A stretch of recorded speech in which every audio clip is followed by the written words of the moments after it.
Everything, everything, everything, everything, everything, everything, everything to do with alcohol dependency, AUD, is endorphin related, is the one thing that I've learned recently. And that's why all the TikToks we do, everything I talk about it, my main thing is everything that we have been taught and told about alcohol addiction is that alcohol is the issue. When we drink alcohol, it goes into the lining of the stomach. It comes out the lining of the stomach into the blood system, round the body and up to the brain. And it forces the brain to produce a huge amount of endorphin. Endorphin is a chemical. It makes you feel happy. It gives you the buzz. It's a numbing agent, so it numbs the brain, it numbs the body and thoughts and emotions. So endorphins are the number one reason the only reason people consume alcohol is to get that endorphin release in the brain that gives you that buzz and that kick, which is why we drink. So the volume that someone drinks is purely based on chasing the endorphin. So the reason why we all drink is we want that happy-go-lucky feeling that we get from the endorphin, which is a chemical in the brain. The more that you repeat the behavior of drinking and getting endorphin, drinking, getting endorphin, the brain will become progressively addicted or dependent on that endorphin. So the longer you do it, have a drink, endorphin, have a drink, endorphin. The AUD is a sliding scale where the brain starts to develop or produce all this endorphin, and the brain becomes more and more and more addicted to the endorphin.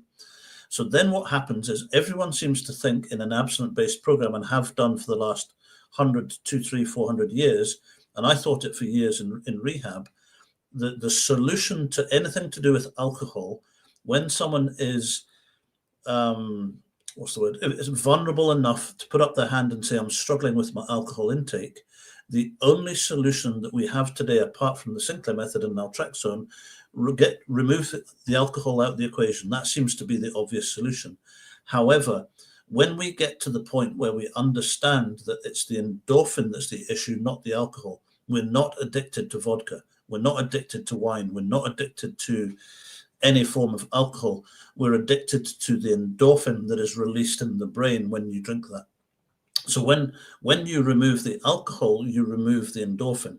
That creates something called the alcohol deprivation effect. The alcohol deprivation effect creates craving. And this is a much bigger topic for another night, but the only reason why someone will relapse, which by the way, as Katie was saying, is about 90% of people will relapse on abstinence, that the reason that they will relapse is because they are craving what the world thinks is alcohol. You'll hear, oh, I'm desperate on a drink and I'm craving a drink. They're not craving alcohol. They're craving endorphin in the brain. That's what they're craving. So eventually people can't fight that craving anymore. They have one drink. Now, bear in mind, when you drink alcohol, it produces endorphin.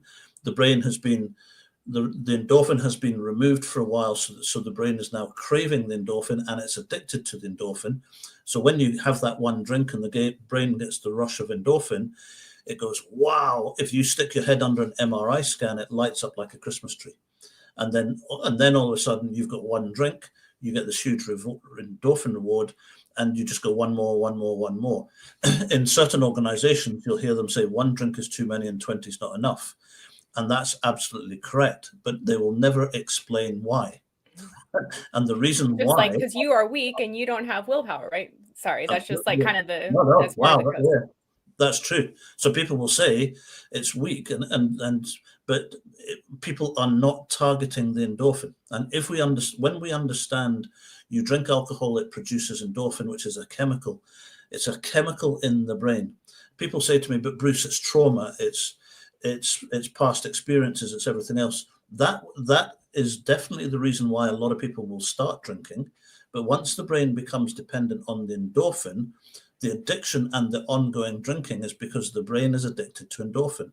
Now, we will never get to deal, this could be quite, that you cannot counsel or therapy or use therapy to remove addiction out of someone. You cannot go to groups to remove the therapy. You can't send someone to a rehab to deal with the addiction. You can deal with the emotional, psychological side through talk therapy, which is what all the other programs do, but they're not dealing with the neurological addiction to a chemical in the brain called endorphin. So naltrexone is dealing with that process. When you regulate and control the endorphin, nearly finished. when No, you it's great. When you regulate and control the endorphin and arrest the endorphin, reduce that through a habitual change program that we do and Thrive do, you can then reduce that alcohol intake. When you arrest and control the endorphin, you control the alcohol intake.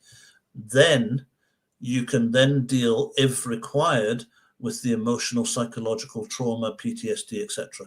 But the therapy, the talking, my wife is a counselor. I believe in counseling hugely.